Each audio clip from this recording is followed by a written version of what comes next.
سب کہاں کچھ لالا و گل میں نمایاں ہو گئیں، خاک میں کیا صورتیں ہوں گی کہ پنہاں ہو گئیں۔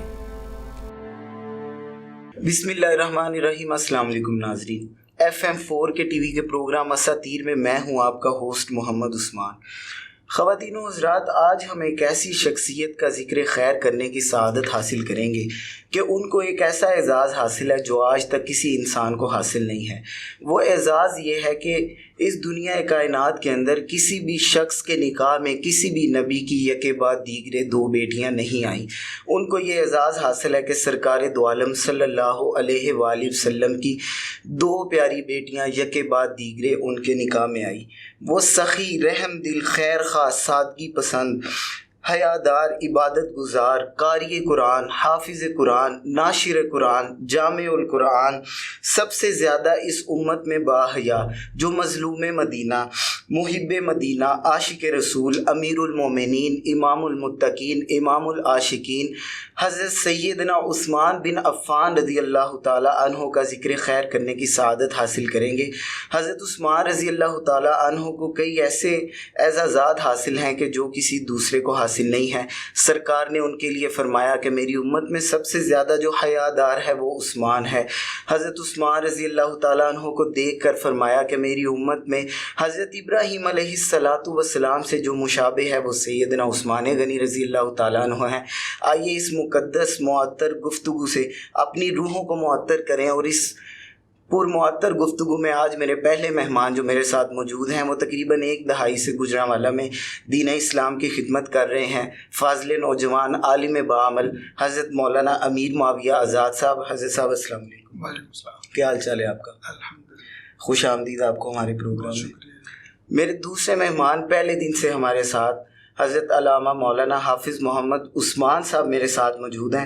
حافظ صاحب السلام علیکم۔ وعلیکم السلام۔ آپ سب کیا حال چال ہے؟ جی اللہ کا فضل، آپ خیریت سے ہیں؟ جی الحمدللہ۔ حافظ صاحب اور علامہ صاحب، آج انشاءاللہ ہم حضرت سیدنا عثمان غنی رضی اللہ تعالیٰ عنہ کا ذکر خیر کرنے کی سعادت حاصل کریں گے اور ان کی زندگی کے متعلق آپ لوگوں سے سیکھیں گے اور جانیں گے ان کی معطر جو زندگی تھی اس کے متعلق۔ تو میرا پہلا سوال مولانا صاحب آپ سے ہے کہ آپ مجھے یہ بتائیں کہ حضرت سیدنا عثمان غنی رضی اللہ تعالیٰ عنہ کا نام و نسب اور جو ابتدائی تعارف ہے وہ کیا ہے؟ بسم اللہ الرحمن الرحیم۔ جناب سیدنا حضرت عثمان ابن عفان رضی اللہ تعالیٰ عنہ یہ رفعت و منقبت کے تیسرے آسمان کے ایک عظیم انسان ہیں۔ حضرت عثمان ابن عفان رضی اللہ تعالیٰ عنہ کے والد کا نام عفان ہے، صحیح، اور ان کے دادا کا نام ابو العاص، اور اسی طرح ان کا نسب جو ہے وہ 5ویں پشت پر جناب نبی پاک صلی اللہ علیہ وسلم کے ساتھ مل جاتا ہے۔ حضرت عثمان بن عفان بن ابو العاص بن امیہ بن عبد الشمس بن عبد مناف۔ ٹھیک۔ اسی طرح ہمارے نبی حضرت محمد صلی اللہ علیہ وسلم کا نسب بھی محمد بن عبداللہ بن عبد المطلب بن ہاشم بن عبد مناف۔ تو یہ 5ویں پشت پر یہ آپ کا نسب جو ہے وہ حضور پاک صلی اللہ علیہ وسلم کے ساتھ مل جاتا ہے۔ تو قریشی خاندان سے ہیں، اور بنو امیہ جو قریش کے 2 بڑے قبیلے تھے، ایک بنو ہاشم اور ایک بنو امیہ، تو یہ بنو امیہ خاندان کے چشم و چراغ۔ صحیح۔ اور والد ان کے سردار تھے، رئیسان قریش میں سے تھے۔ بنو امیہ کا ایک خاص امتیاز ہے قریش کے خاندان میں سے، لیاقت میں، سیادت میں، امارت میں، خلافت میں، اور رئیس رہے ہیں۔ اور حضرت عثمان رضی اللہ تعالیٰ عنہ کی جو والدہ ہیں ان کا بھی ایک خاص تعارف یہ ہے کہ یہ حضرت محمد صلی اللہ علیہ وسلم یعنی ان کی یہ پھوپھی کی بیٹی ہے۔ صحیح۔ یعنی ان کا جو نام تھا حضرت عروہ نام ان کا، یہ ان کی جو نانی ہے بیضہ ام حکیم، یہ آپ صلی اللہ علیہ وسلم کی پھوپھی لگتی ہے۔ صحیح۔ یعنی حضرت عبداللہ کی بہن ہے، سگی بہن۔ صحیح۔ تو عبد المطلب کی بیٹی ہیں۔ اس لحاظ سے بھی قریش کے ساتھ آپ حضرت عثمان کی ایک خاص مناسبت، یعنی حضور کے ساتھ ایک رشتہ داری اس طرف سے بھی ہے۔ تو ان کی جو نانی ہے وہ قریشی النسب اور ہاشمی النسب۔ والد جو ہے وہ اموی النسب ہیں. تو بڑے عظیم انسان خاندانی لحاظ سے بھی، اور خاندانی شرافت اور حیا ان کے اندر بچپن سے، شروع سے، لڑکپن سے اللہ تعالیٰ نے ان کو نصیب فرمایا. پھر آپ حضرت عثمان کا ایک کمال یہ ہے کہ بچپن میں، لڑکپن میں، جب اس وقت عرب میں بہت کم پڑھے لکھے لوگ ہوتے تھے، تو حضرت عثمان نے بچپن میں ہی، لڑکپن میں ساری تعلیم لکھنے پڑھنے کی حاصل کر لی، اور یہ پڑھے لکھے نوجوان شمار ہوتے تھے. صحیح. بہت کم جن لوگوں کو لکھنا پڑھنا آتا تھا ان میں حضرت عثمان کا ایک خاص مقام ہے. پھر حضرت عثمان کے تعارف میں یہ بھی ہے کہ تیسرے خلیفہ، جیسے ہم تمام مسلمانوں کے تیسرے خلیفہ ہیں، چوتھے نمبر پر مسلمان ہوئے. صحیح. اور 5ویں پشت پر ان کا نسب وہاں مل جاتا ہے آپ صلی اللہ علیہ وسلم کے ساتھ. اور حضرت عثمان کے تعارف میں ایک بات یہ بھی کہی جا سکتی ہے کہ اسلام میں اموی خاندان کو جو سب سے پہلے خلافت ملی ہے وہ اللہ تعالیٰ نے حضرت عثمان کے ذریعے سے اس سلسلے کو شروع فرمایا. صحیح. یعنی یہ قریش کو اللہ تعالیٰ، یہ تو آپ صلی اللہ علیہ وسلم کا فرمان ہے کہ خلفاء قریش میں سے ہوں گے، اور قریش میں سے حضرت ابوبکر صدیق بھی ہیں، حضرت عمر فاروق بھی ہیں.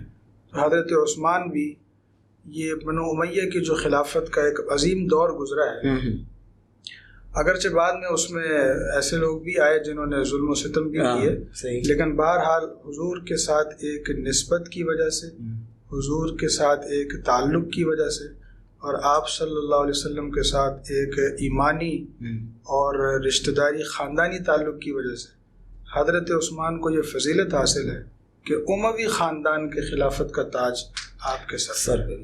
اور ایسی ایسی شانیں ہیں کہ ذوالنورین، ذوالہجرتین، ذوالبشارتین. بلکہ اس حوالے سے میں ایک اور بات یہاں عرض کرنا چاہوں گا کہ ہمارے کچھ کم پڑھے لکھے لوگ، یا حد سے زیادہ پڑھے لکھے لوگ کہہ لیں، اگر آپ ان کو تھوڑا سا ادب سے بات کرنا چاہیں تو میں کہوں گا حد سے زیادہ پڑھے لکھے لوگوں نے امت کے نوجوانوں کو آج کل اس لحاظ سے بھی گمراہ کرنا شروع کیا کہ بنو امیہ کے نام کو یا بنو امیہ کے خاندان کو ایک خاص لحاظ سے یا ان کے چند کرداروں کی وجہ سے پورے خاندان کو مطعون کرتے ہیں، نشانہ بناتے ہیں، اور ان کو ایک مطلب برائی سے ان کا نام یاد کیا جاتا ہے. میں سمجھتا ہوں کہ یہ بے ادبی سے ذکر کیا جاتا ہے.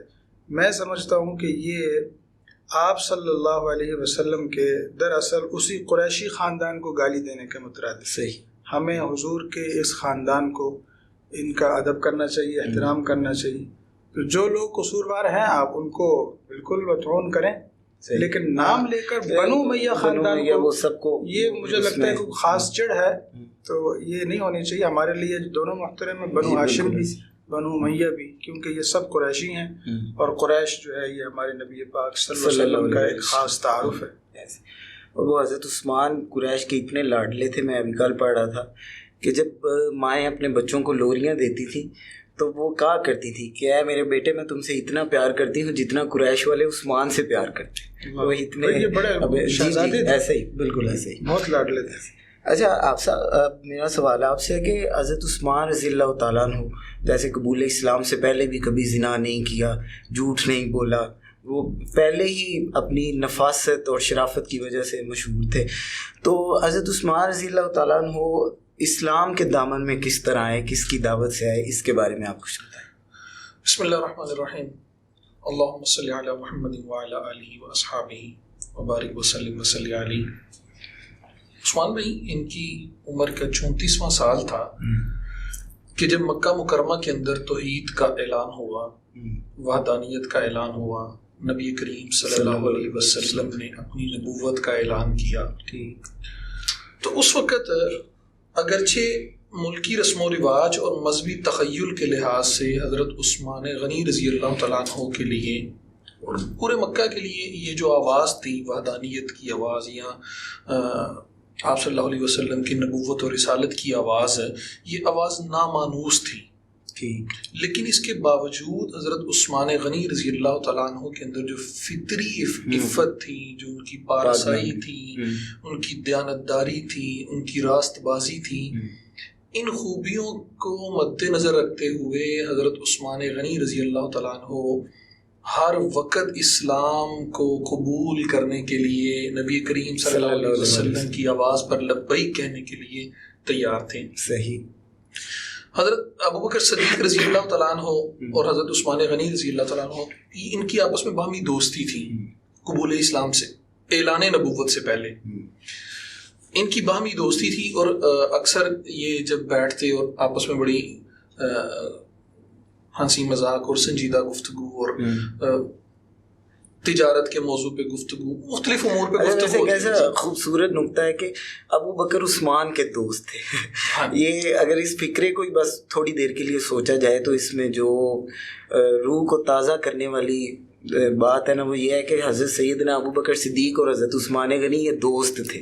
یہ بڑی حضرت ابو بکر نبی کریم صلی اللہ علیہ وسلم. بھائی واہ واہ واہ سبحان اللہ. جی جی بالکل بے شک. بھائی کیا بات ہے، کیسی خوبصورت. وہ ہمارے پنجابی میں ہمارے استاد ایک وہ محاورہ کہتے ہیں یار دا یار دا یار یار دا یار. اگر اس کو اردو میں کہیں تو دوست کے دوست کا دوست دوست کا بھی دوست ہوتا ہے. صحیح. تو پھر دوستی نبھائی، دوستی نے رنگ لایا. جیسے حضرت ابوبکر صدیق رضی اللہ تعالیٰ عنہ نے حضرت عثمان غنی کے ساتھ یہ سارا واقعہ ذکر کیا اور انہیں اسلام قبول کرنے کی دعوت دی. تو حضرت عثمان غنی رضی اللہ تعالیٰ عنہ نے نبی کریم صلی اللہ علیہ وسلم سے ملنے کی خواہش ظاہر کی. حضرت ابوبکر ان کو لے کے نبی کریم صلی اللہ علیہ وسلم کے پاس پہنچے تو خود ان کی روایت کے مطابق نبی کریم صلی اللہ علیہ وسلم کے جو الفاظ ہیں آپ صلی اللہ علیہ وسلم نے فرمایا عثمان خدا کی جنت قبول کرو. میں اس کا ترجمہ کر رہا ہوں. سبحان اللہ. عثمان خدا کی جنت کو قبول کرو، میں تمہاری اور تمام خلق کی ہدایت کے لیے مبعوث کیا گیا ہوں. بے شک.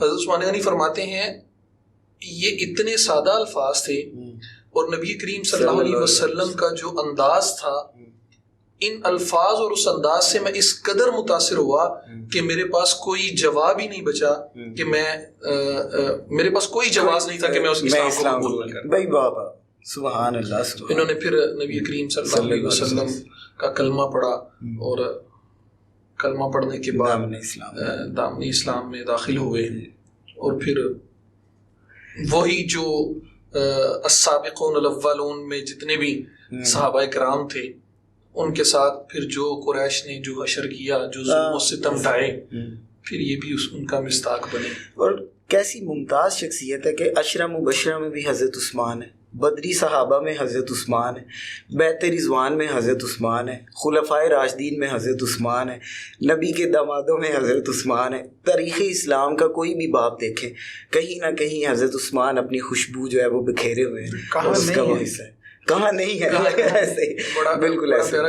جی جی وہی بات. اگر آپ پورے اسلام کی تاریخ کو دیکھیں تو وہ کہاں نہیں ہے. اعلان نبوت سے لے کے آپ صلی اللہ علیہ وسلم کی وصال تک اور پھر حضرت ابوبکر صدیق رضی اللہ تعالیٰ کی خلافت سے لے کے خود عثمان غنی کی شہادت تک دین میں کون سا ایسا پہلو ہے جس میں مسجد نبوی کی توسیع میں عثمان ہے، سخاوت میں عثمان، جنگوں میں سامان دینے کے لیے عثمان. باقی وہی وہ عزت والی بات ہے کہ کہاں وہ نہیں ہے. پتہ نہیں وہ کیسے لوگ ہیں جن کو وہ نظر نہیں آتے، لیکن واقعی وہ کہاں نہیں ہے. جیسے ظفر مارے تھے کہ کچھ زیادہ پڑھے لکھے لوگ تو ہم اکثر اولیاء کرام پہ بھی وہ ایسی ہی زبان درازیاں کرتے ہیں. تو وہ ایک مصرع تھا حضرت بابا بلے شاہ رحمۃ اللہ علیہ کا، جو کہ حضرت عثمان کا ہی فیض ہے کہ وہ مصرع بھی سمجھ میں آیا. تو مجھے ایک حضرت نے بتایا، وہ کہتے ہیں کہ انہوں نے نا ایک شعر لکھا تھا. یہ میں شعر سنا کے تو حضرت سے میں وہی واقعہ بھی سننا چاہوں گا. وہ کہتے ہیں کہ شعر تھا بابا جی کا کہ او واٹ مکے دی کیوں پاوے جدا یار نو ویکھیا حج ہوئے. ٹھیک ہے.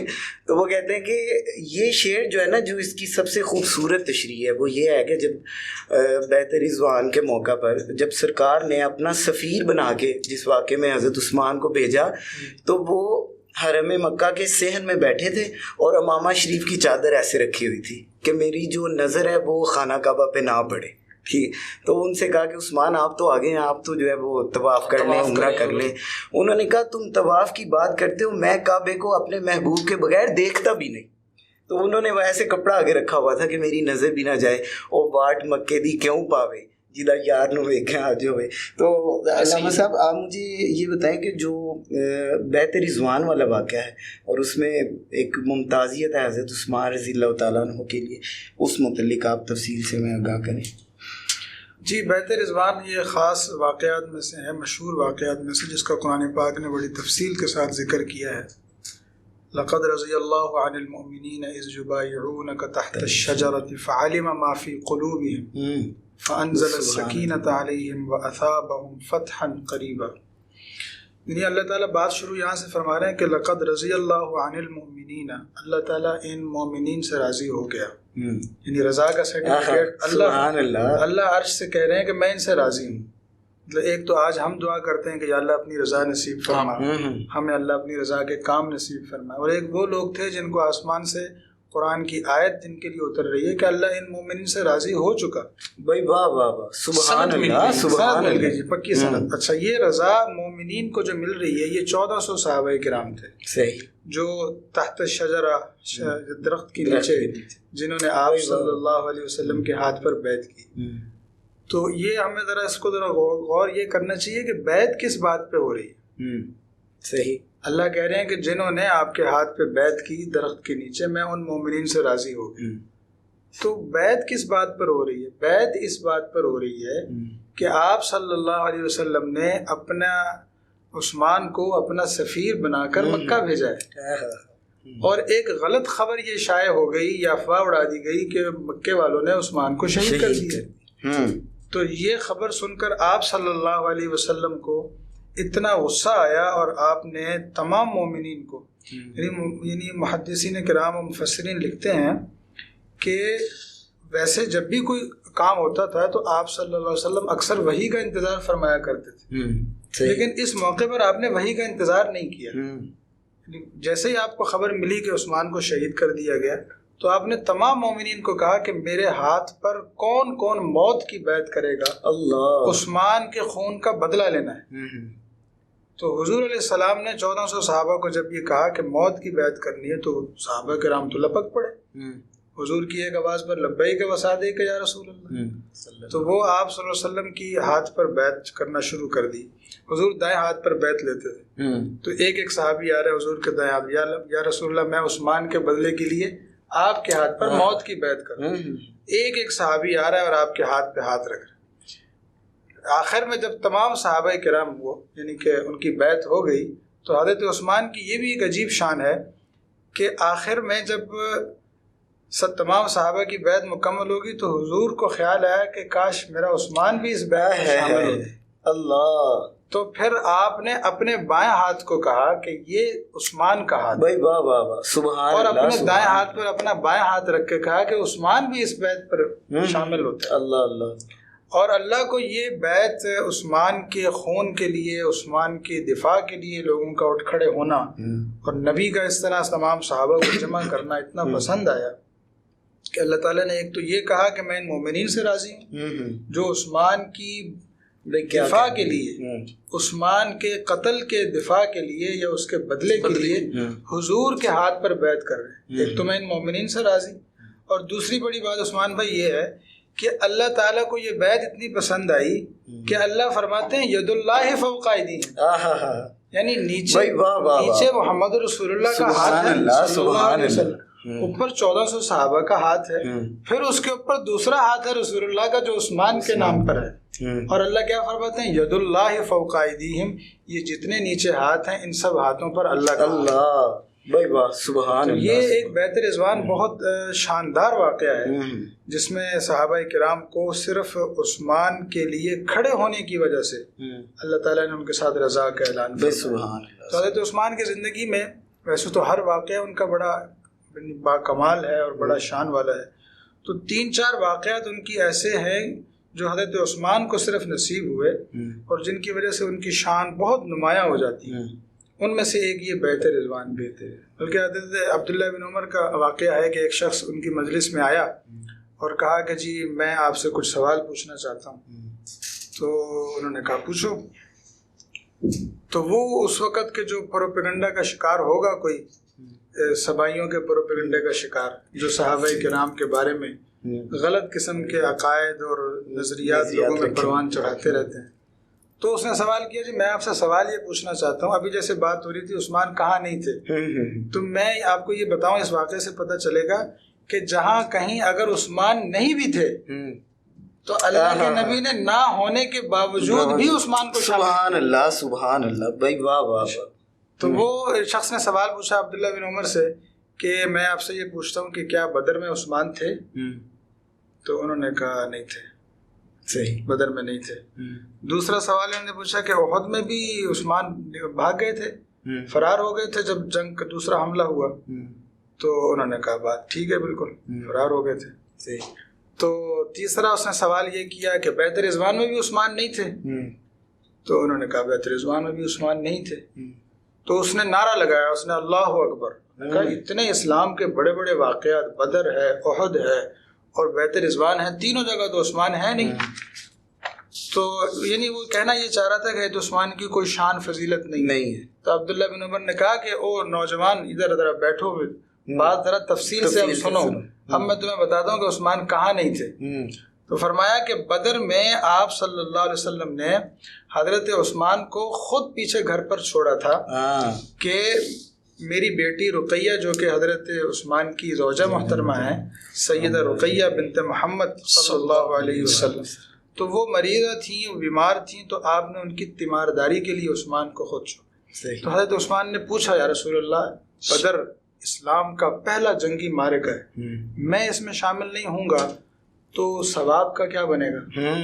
تو حضور نے کیا فرمایا؟ حضور نے فرمایا عثمان تم یہاں گھر پر رہو میرے حکم سے، رسول اللہ کی بیٹی کی تیمارداری کرو اور اس کا خیال رکھو.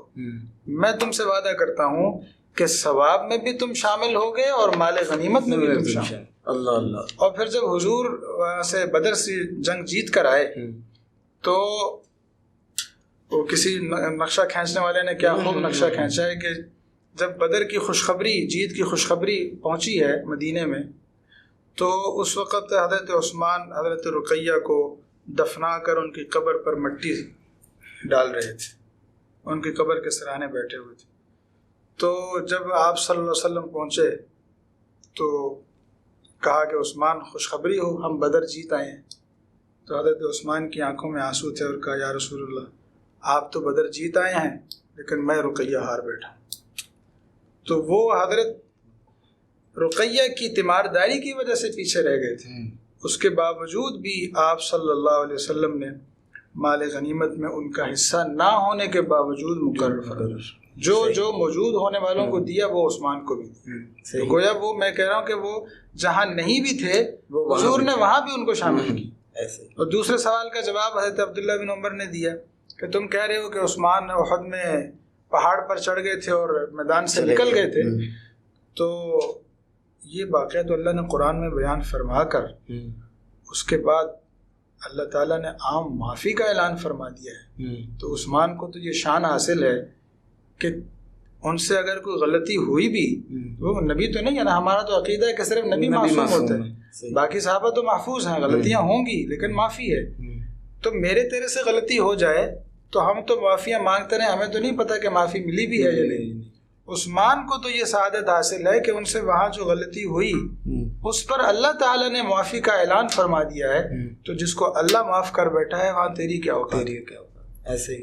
اور تیسرے جواب میں انہوں نے فرمایا کہ تم نے جو کہا کہ بیعت رضوان میں عثمان نہیں تھے، تو اللہ کے بندے بیعت رضوان ہوئی عثمان کے لیے تھی.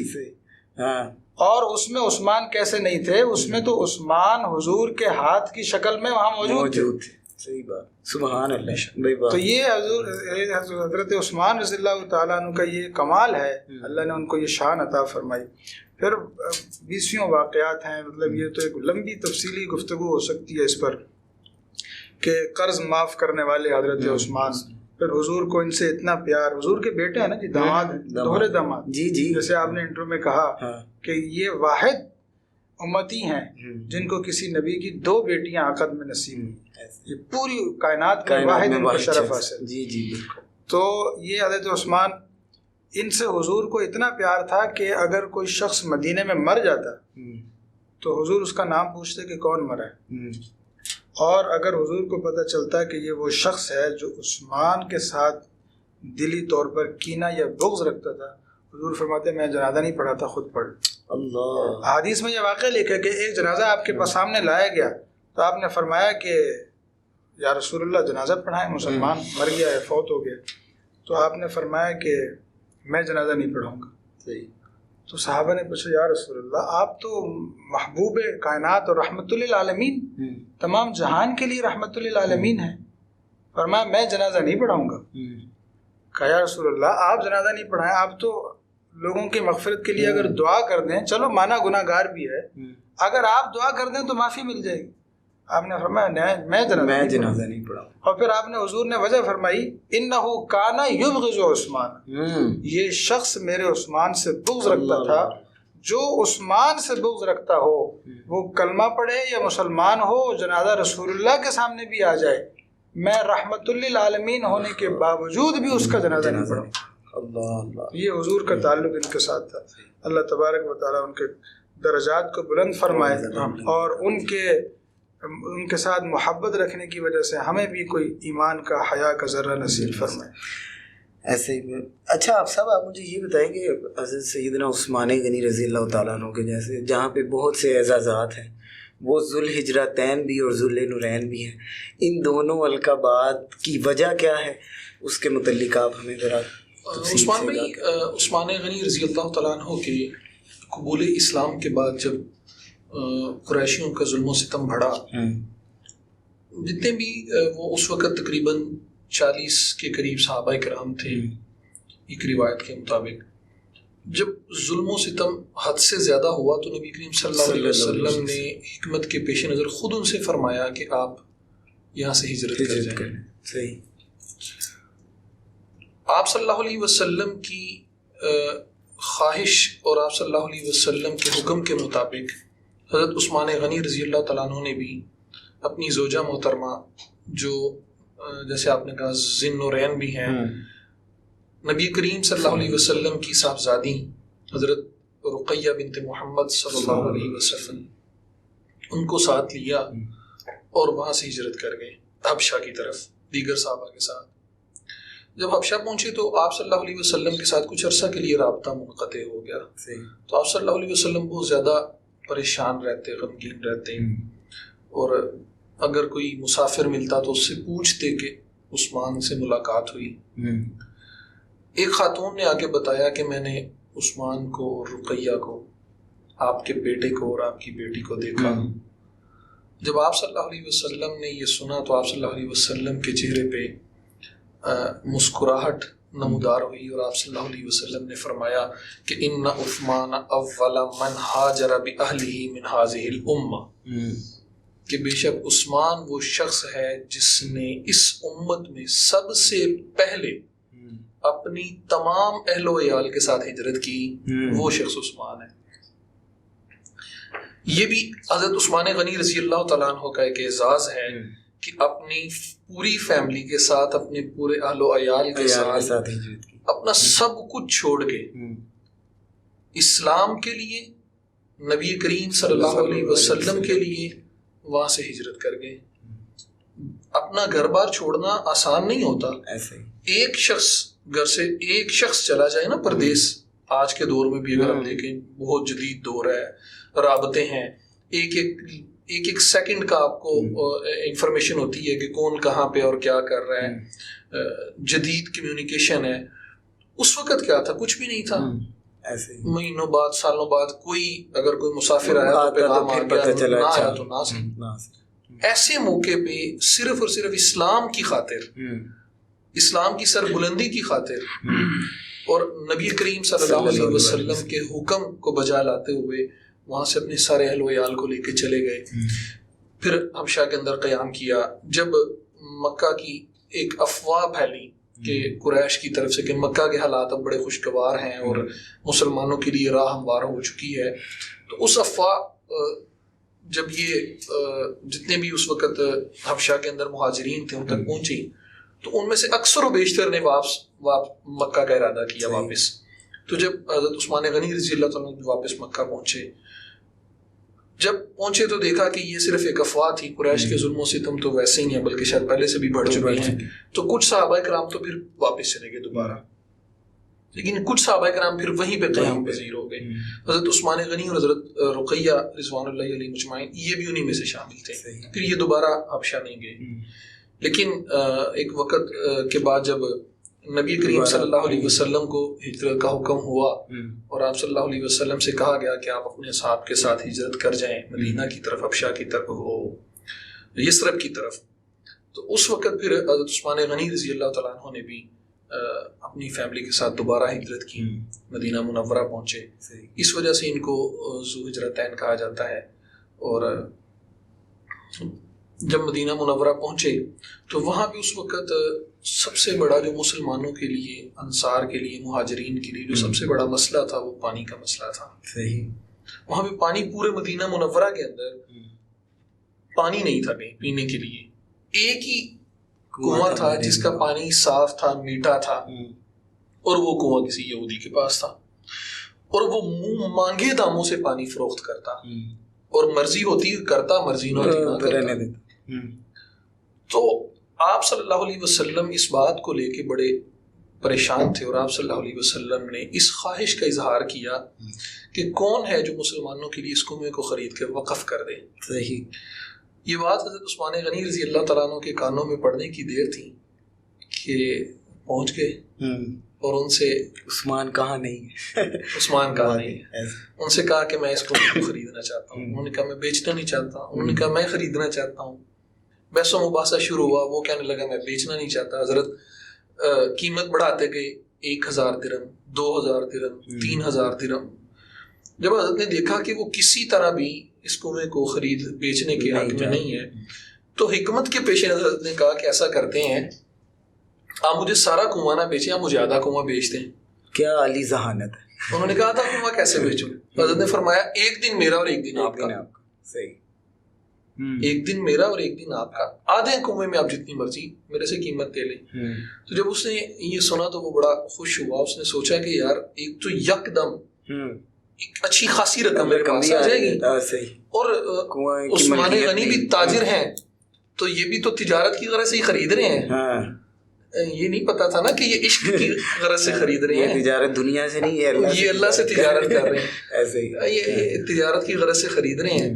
تو یہ جس دن مطلب پانی فروخت کیا کریں گے میں بھی ان کے قریب قریب یا ان سے ایک آدھ درہم اوپر نیچے رکھ کے فروخت کر لوں گا. تو میرا مطلب وہ بھی سلسلہ چلتا رہے گا اور یہ بھی چلتا رہے گا، ایک اچھی خاصی رقم بھی حاصل ہو جائے گی. تو 12000 درہم کے اندر انہوں نے آدھا کنواں ان کو فروخت کر دیا.